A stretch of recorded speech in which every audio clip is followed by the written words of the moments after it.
ನನ್ನ ಗಂಡ ಯಾವ ಹುಡುಗಿ ಹಿಂದೆನೂ ಹೋಗಿಲ್ಲ ಸರ್. ಅವರು ಶ್ರೀರಾಮ್ ಚಂದ್ರ. ಆ ಹುಡುಗಿನ ಅವ್ರ ಪರ್ಸನಲ್ ಅಸಿಸ್ಟೆಂಟ್ ಆಗಿ ಅಪಾಯಿಂಟ್ ಮಾಡಿದ್ದು ನಾನೇ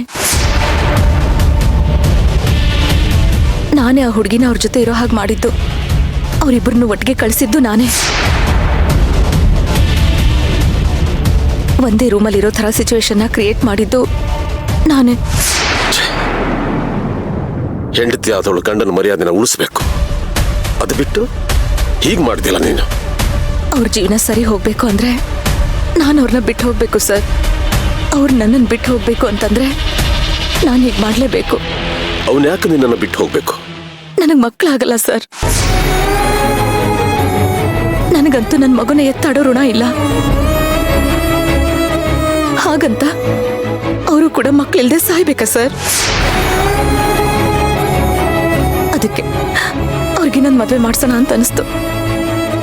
ಎಲ್ಲರ ಥರ ಅವರು ಮಕ್ಕಳು ಮರಿ ಸಂಸಾರ ಅಂತ ಸಂತೋಷವಾಗಿರ್ಬೇಕು ಅಂತ ನಾನು ಅನ್ಕೊಂಡೆ. ಆದ್ರೆ ಅವ್ರು ಒಪ್ಲೇ ಇಲ್ವಲ್ಲ, ಅದಕ್ಕೆ ಹಾಗೆ ಮಾಡಿದೆ.